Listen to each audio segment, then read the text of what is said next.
Hey guys, Prince of Mastodon here, and today's video I'm going to talk about medieval movies that gets me in the mood for Medieval 2 Total War. Now, technically, the medieval time period goes from 500 to 1500 AD. Medieval 2 goes all the way up to 1530s, so some of the movies that I talk about here are going to be anachronistic, and also some of them aren't going to quite make the medieval cutoff, but I try to make it where they're very close to the time period.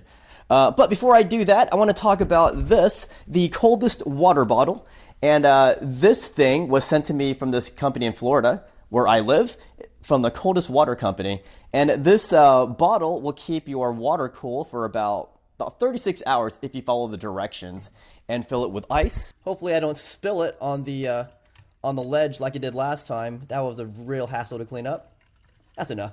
So, yeah, if you guys want to get this bottle, I'm going to put the link in the description. Now, the first link is really cool. You have a chance to win one of these bottles if you follow the first link. But if you just want to buy it, go to the second link and then use promo code Macedon, like my name, and that'll get you 10% off on your order. And it does ship internationally, not just in the United States. It's really cool when they sent this to me. They put my name on it. Let's talk about these Medieval 2 movies now. Movies that get me in the mood for Medieval 2 Total War. Now, some of these movies, I don't have physical copies of them, so I'm just going to put a screenshot of what the poster looks like. But I wrote a list down so that I don't forget some of these movies, and I probably forgot some movies to include, but these are movies that I already have anyways. So let's go ahead and talk about some of the movies that I do have and don't have, and I'm going to start with this collection right here. So we're going to start with the Viking Age, and the Viking Age is very early at medieval, but I've got quite a few movies, and again, some of these movies are very anachronistic, meaning some of the things don't belong in that time period. So let's talk about these. You're going to hate me for this, but I'm going to include the 13th Warrior on this, and if you see the costumes, it's kind of ridiculous. You have armor from a conquistador in this. You got costumes from a Highlander. So again, very anachronistic movie, but it's very, very amazing. It's based off of the Muslim adventurer Aben. I forgot his whole name, but it's based on that, and it's also based on Beowulf. But he basically teams up with some Vikings on a quest to rid this land of a monster that has never been seen for hundreds of years. But yeah, this would be about 900 AD if it's based off of the very famous historical Muslim adventurer who actually did meet Vikings. This one is called The Vikings, not historically accurate, but it's so fun. There's a really cool scene in there when Kirk Douglas is going back to Scandinavia, and he is like dancing on the oars of a longboat, and that was such a cool, fun scene. It's such a really fun movie altogether. That is a childhood favorite, and let me get this closer to my mouth so that you guys can hear me. The Viking Sagas. This one is absolutely fantastic, guys. This one takes place, again, it's in the Viking Age, and it's purported to be very historically accurate. Some people might find this boring, but I love this movie. It's hard to explain. There is a plot to it, but I like the costumes, and I like that it's actually filmed in, I think it's Iceland, I forgot where it's filmed, but it's filmed in Iceland, and it's a fantastic movie. And then this one, oh gosh, don't hate me on this, but I'm going to include the Pathfinder. This stars Karl Urban. Karl Urban is basically a Viking child who gets left in the New World from a Viking expedition, and then he gets raised by the natives there, so when the next Viking raiding party comes, this guy is actually fighting alongside the natives, and it's such a cool, fun story. The costumes are crap, though. Oh gosh, you're gonna hate it, but I like the premise of that movie. So that's from the Viking Age here, guys. Let's go ahead and put these away. Let me backtrack to the Viking Age. I did include Beowulf and Grendel, which kind of precedes the Viking Age, but the armor that they show is Viking, and it's also in Denmark, so let me include that into my Viking Age movies. The first two movies I'm going to list here are Charlton Heston movies. If you guys don't know what this is about this really famous Spaniard who went back retaking the lands for Spain, and he was just reuniting. And El Cid, I think it means the master, I believe, but he was very beloved in Spanish history. Also, from people who live in that region. But this is a great, it's a great epic. Lots of armor in it, lots of extras in it. The pageantry is everywhere. It's the 11th century, so 11th century AD, obviously.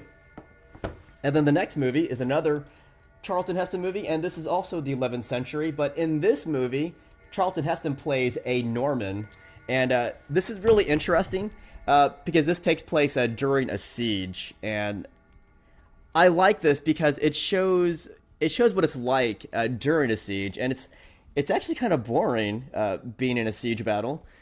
But this movie really helps give you that medieval feeling.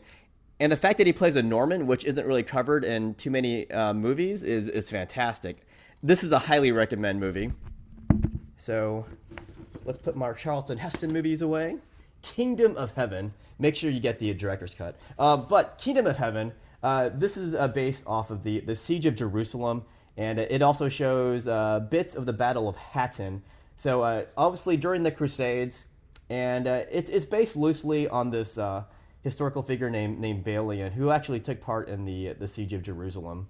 Everything about this movie is perfect, from most of the cast, the costumes, the soundtrack, the cinematography. Everything is great for me except the casting of Balian. Balian is played by a fantastic actor. What's his name? Orlando Bloom from Lord of the Rings. I just feel like he was miscasted in this movie.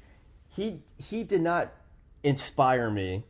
But the rest of the movie inspired me to play medieval too. You guys might hate me for this too, but Robin Hood, Prince of Thieves, starring Kevin Costner, and you could date this around the time period of Richard the Lionheart, because they do mention him, and at the end of that movie, they do show Richard at the end. I think he actually marries off the two stars of the movie. All right, guys. Next on my list of movies, this one stars James Purefoy and Paul Giamatti and a few other pretty big names.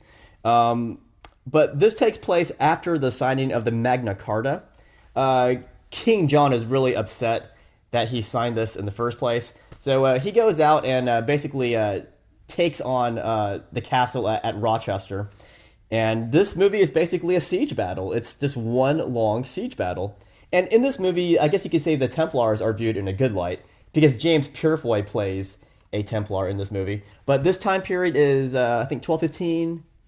1215. That's the Siege of Rochester. So it's cool that there's actually a date to this movie.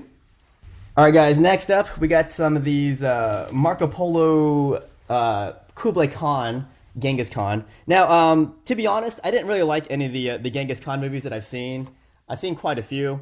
I have more than this too. And I didn't really like the Marco Polo movie that much. But what I did like was Netflix's Marco Polo series, which, it obviously is about Marco Polo, and a lot of it deals with his dealings with Kublai Khan. So he basically just hangs out with the Mongols for most of the series, and it's got a really high budget, really cool, engaging characters. I like the guy who plays Kublai Khan. To me, that's what Kublai Khan would have looked and acted like, in my mind anyways. So, this would take place in the late 1200s, during the time of Marco Polo's adventures, which he documented quite a bit.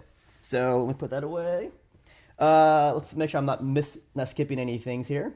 All right, guys, next on my list, we have Braveheart. All kinds of historical inaccuracies with this movie. Yes, I know the Battle of Stirling actually had Stirling Bridge, a bridge, but this movie is very inspirational. The soundtrack was perfect. It was by James Horner.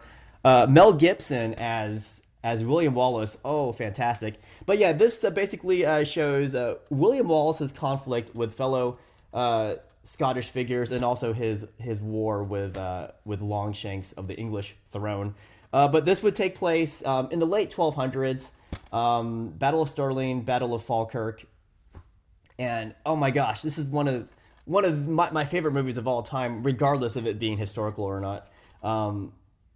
Gosh, I watched this in the theaters. I was so inspired by it, and his speeches were so good. After Braveheart came out. So many movies try to copy Braveheart, and a lot of them failed. But yeah, after this, we're gonna go towards the bubonic plague movies.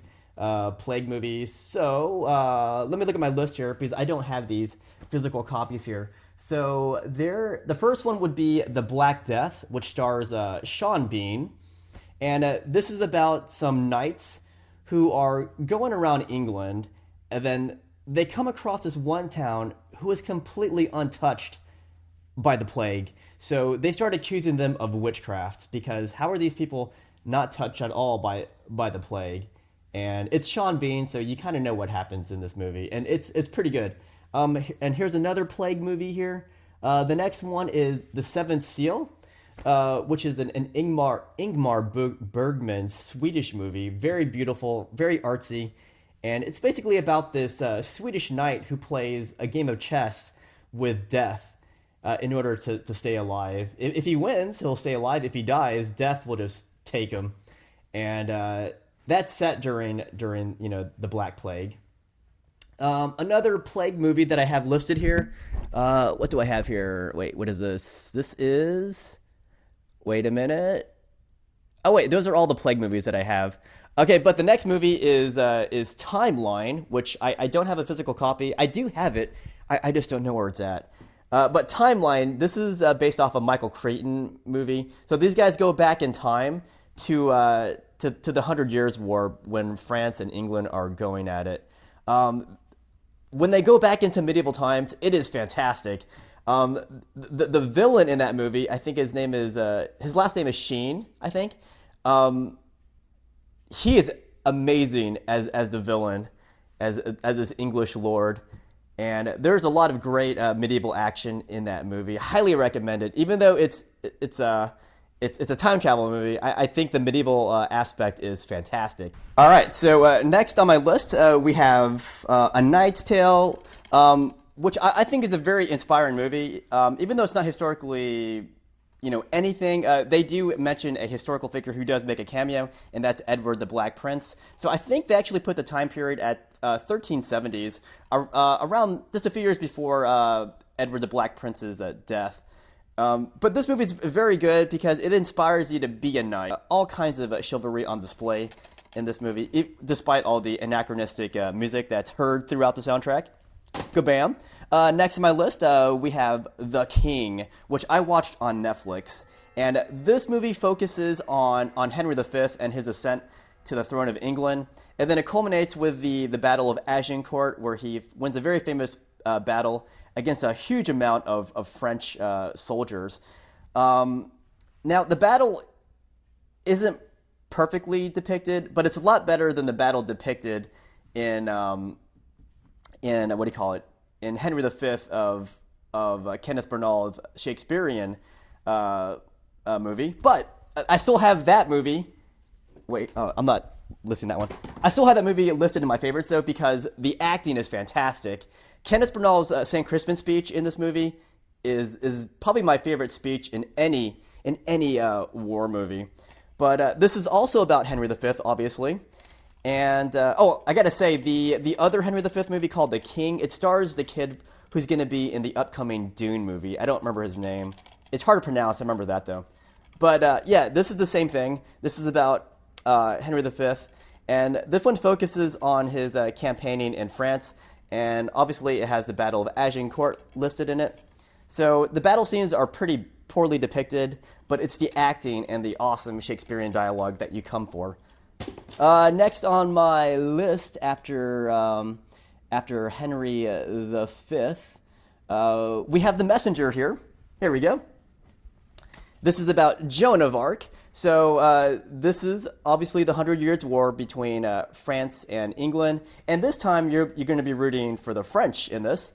Well, most of them, anyways. So this talks about Joan of Arc, and I love its take on Joan of Arc because it actually shows who she's talking to. Because back historically, people thought she was just talking to herself. But in this movie, they kind of go out on an extra limb and they show someone that she's actually talking to. So it's kind of a psychological character study of Joan of Arc, and it's very brutal. It's a very brutal movie.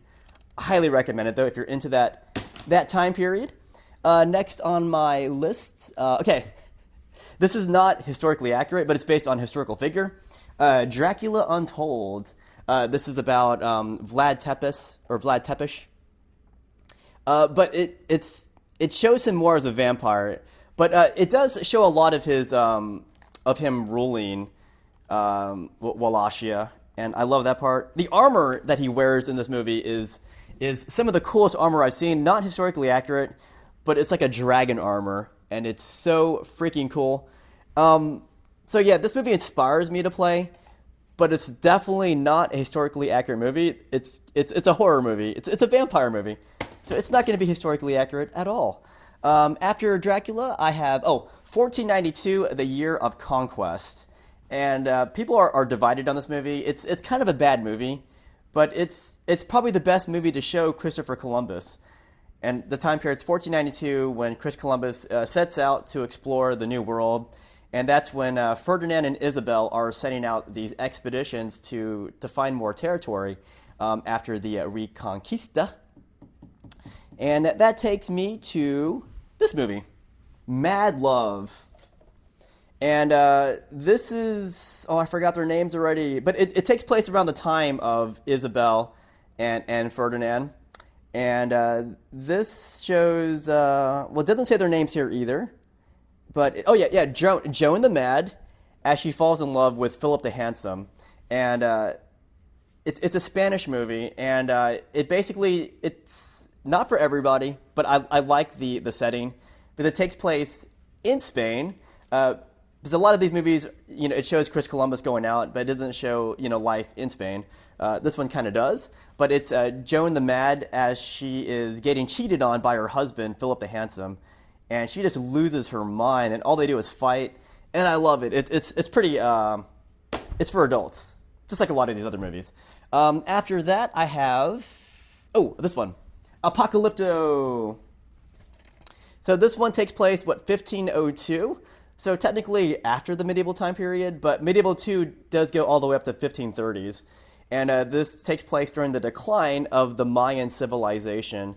And the main character, his name is, it's like Jaguar Paul. Yeah, Jaguar Paul. He gets captured, and they're going to do some sacrifices. But he's trying to rescue his family. This is basically an escape movie. So this guy's basically running throughout the movie. And there aren't many movies that shows the, the Mayans. And I'm pretty sure I skipped some movies, but whatever. Now, again, I said medieval times ends in 1500s, right? But Medieval 2 goes to 1530s. So some of these movies will be covered by Medieval 2. Some goes a little above that. So you can see right here, we got The Other Boleyn Girl, which is obviously Henry VIII this time period, which takes me to the Tudors TV show, which is one of my favorite shows of all time. And if you include Henry VIII into this medieval list, then Tudors definitely makes the list. And that's a highly recommend series. Very fantastic. And Royal Hunt of the Sun, this is Pizarro and his conquests of the Incas. It's kind of a bizarre movie. Like, the way Christopher Plummer portrays the Incan king, it kind of rubs people the wrong way. It's kind of bizarre. But it's kind of a movie of its time period, if that makes sense. But yeah, there aren't many movies that shows, conquistadors taking on, the natives of America. And this one actually does it. And it stars Robert Shaw from the Jaws movie and also from Battle of the Bulge. So I highly recommend this if you want to see conquistadors being brutal in the New World. And this one definitely takes place after medieval times. It's the late 1500s. But that's the whole point of this movie. The point of this movie is there's a guy who still thinks he's a knight. And so there's a guy who plays along. I think James Purefoy's in this movie, I think. Wait, is he? I forgot who else. Some other guy's in this movie, but this one stars John Lithgow. I can't read it because everything's in Greek here. But John Lithgow plays Don Quixote, who thinks he's a knight. And then there's another guy, he is a Bachelor of the Arts. I'm pretty sure it's James Purefoy. But he basically humors Don Quixote and pretends that he is a knight. And and it's such a cool movie. It's kind of heartwarming because this guy goes out of his way to make Don Quixote feel like he's actually a knight, which some might say is abuse because it contributes to his mental deficiency. So those are the movies I wanted to list. Now, this is a long video already, but I have to mention some more movies here. Like actually, let me take this time to drink some cold water from my coldest water bottle. I can't really name a medieval list without mentioning the Arthurian movies here. Excalibur. I'm not sure why I have 2 copies of Excalibur. Excalibur is quintessential viewing. First Knight, very quintessential viewing too. It's about Lancelot. Most movies focus on Arthur, but this one focuses on Lancelot. Tristan and Isolde, this one kind of predates King Arthur, but it probably inspired some of that Arthurian romance. I'm not sure why I put this in here. This should have been more Barbarian Invasion time period. The Merlin TV series, great show. This one focuses on Merlin and King Arthur. Now, my favorite Arthurian movie it just came out. It's called The Green Knight. And Green Knight is already my favorite movie of 2021. It is so trippy, but it's so beautifully shot. It's like the most perfect movie I've seen this year. And it also delves into the chivalric code. And it's based off of the Green Knight story from medieval times. And I highly recommend that movie if you're into Arthurian legends. And then now there's some fantasy movies and comedies that I want to mention that don't really fit into this category, into this list. So, Arabian Nights, which is based off of the Arabian Nights story. Prince of Persia, which is set during 9th century AD Iran. Your Highness, which is a comedy about knights who basically get high. Robin Hood Men in Tights. Beowulf, which is kind of a sci-fi take on the Beowulf story. And then the Berserk anime series. Oh, also, I want to mention The Black Knight, starring Martin Lawrence, where this guy goes back in time somehow. He basically slips into this moat at a theme park, and then he ends up in medieval times. And it's so bad, but it's so funny. I don't know why I even include that, but I guess it's a guilty pleasure. So yeah, obviously there's a lot of medieval movies out there, and I listed the ones that I could think of. I'm sure you guys might have a different list than me. But those are the movies that inspire me to play Medieval 2 Total War.